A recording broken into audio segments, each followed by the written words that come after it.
Hi ಎಲ್ರಿಗೂ ನಮಸ್ಕಾರ. ನಾನು ನಿಮ್ಮ ಪ್ರೀತಿಯ Sahana. Welcome to my blog. So ಇವತ್ತಿನ ಬ್ಲಾಗ್ನಲ್ಲಿ ನಾನು ಯಾವುದೋ ಒಂದು ವಿಷಯದ ಬಗ್ಗೆ ಹೇಳೋಕ್ಕೆ ಹೊರಡ್ತಾ ಇದ್ದೀನಿ. ಆ ವಿಷಯ ತುಂಬ ಇಂಪಾರ್ಟೆಂಟ್ ಗೈಸ್. ಯಾವತ್ತೂ ಲೈಫಲ್ಲಿ ಹೋಪನ್ನು ಮಾತ್ರ ಕಳ್ಕೊಬೇಡಿ.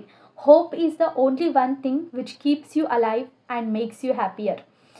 ಚಿಂತೆ ಮಾಡಿ ಏನು ಪ್ರಯೋಜನ ಇದೆ ಹೇಳಿ ಜೀವನದಲ್ಲಿ. ಕನ್ನಡದಲ್ಲಿ ಒಂದು ಗಾದೆ ಮಾತಿದೆ, ಊರು ಚಿಂತೆ ಮಾಡಿ ಮುಲ್ಲಾ ಸುಗಿದ. ನಾ ಅದಕ್ಕೆ ಇನ್ನೊಂದು ಆ್ಯಡ್ ಮಾಡ್ಲಿಕ್ಕತ್ತೀನಿ, ದೇಶದ ಚಿಂತೆ ಮಾಡಿ ಗಾಂಧಿ ಸೊರಗಿದ ಅಂಥೇಳಿ. ಜೀವನ ಹೇಗೆ ಬರುತ್ತೋ ಹಾಗೆ ಜೀವಿಸ್ಕೊಂಡು ಹೋಗಬೇಕು. ಜೀವನಕ್ಕೆ ಒಂದು ಗುರಿ ಇರಬೇಕು. ಹೌದು, ಜೀವನದಲ್ಲಿ ನಮಗೆ ಆಯಸ್ಸು ಕಡಿಮೆ ಇದ್ದರೂ ಪರವಾಗಿಲ್ಲ, ಜೀವನನ ಜೀವಿಸೋದಕ್ಕೆ ನಮಗೆ ಹೋಪ್ ಒಂದಿದ್ರೆ ಸಾಕು. ಸುದೀರ್ಘವಾಗಿದೆ ಜೀವನ ಅನ್ನುವಂತಹ ಹೋಪ್ ಒಂದಿದ್ರೆ ಸಾಕು, ಜೀವನನ ನಾವು ಗೆಲ್ಲಬಹುದು. ಜೀವನದಲ್ಲಿ ಸದಾಭಿರುಚಿ ತುಂಬ ಮುಖ್ಯ ಆಗುತ್ತೆ. ಯಾಕೆ ಅಂತಂದರೆ ಆಧ್ಯಾತ್ಮಿಕತೆಯೂ ಬೇಕು, ಲೌಕಿಕತೆಯೂ ಬೇಕು. ಈ ಎರಡರ ಸವಿರುಚಿ ಇದ್ದಾಗ ಮಾತ್ರ ಜೀವನವನ್ನು ಜೀವಿಸೋದಕ್ಕೆ, ಬದುಕನ್ನು ಜೀವಿಸೋದಕ್ಕೆ ಸಾಧ್ಯ ಆಗುತ್ತೆ. ರವಿ ಬೆಳಗೆರೆ ಸರು ಒಂದು ಮಾತು ಹೇಳ್ತಾರೆ, ನೀನು ಬರೇ ಕೆಲಸ ಮಾಡ್ಕೊಂಡು ಹೋಗ್ತೀಯ ಅಂತಂದರೆ ಬರೇ ಕೆಲಸನೇ ರವಿ ಬೆಳಗೆರೆ ಸರ್ ಒಂದು ಮಾತನ್ನ ಹೇಳ್ತಾರೆ, ನೀನು ಬರೇ ದುಡ್ಡನ್ನು ಮಾಡ್ತೀಯಾ ಅಂತಂದರೆ ದುಡ್ಡನ್ನು ಮಾತ್ರ ಮಾಡ್ಕೊಂಡು ಹೋಗ್ತೀಯ.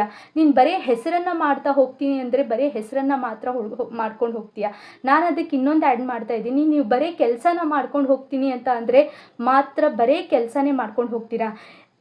ಈ ಮೂರರ ಸದಾಭಿರುಚಿಯನ್ನು ಇಟ್ಕೊಂಡು ನಾನು ಜೀವನವನ್ನು ಜೀವಿಸ್ತಾ ಹೋಗ್ತೀನಿ ಅಂದಾಗ ನಿಮಗೆ ಕೆಲಸ, ದುಡ್ಡು, ಹೆಸರು ಈ ಮೂರರ ಸವಿರುಚಿಯನ್ನು ಸವಿಯೋದಕ್ಕೆ ಸಾಧ್ಯ ಆಗುತ್ತೆ. ಜೀವನವನ್ನು ಗೆಲ್ಲೋದಕ್ಕೆ ಸಾಧ್ಯ ಆಗುತ್ತೆ. ಆದ್ದರಿಂದ ದಯವಿಟ್ಟು ಜೀವನದಲ್ಲಿ ಏನೇ ಕಳ್ಕೊಂಡ್ರೂ ಹೋಪನ್ನು ಮಾತ್ರ ಕಳ್ಕೊಬೇಡಿ. So hope for the bread and hope for the best. Thank you.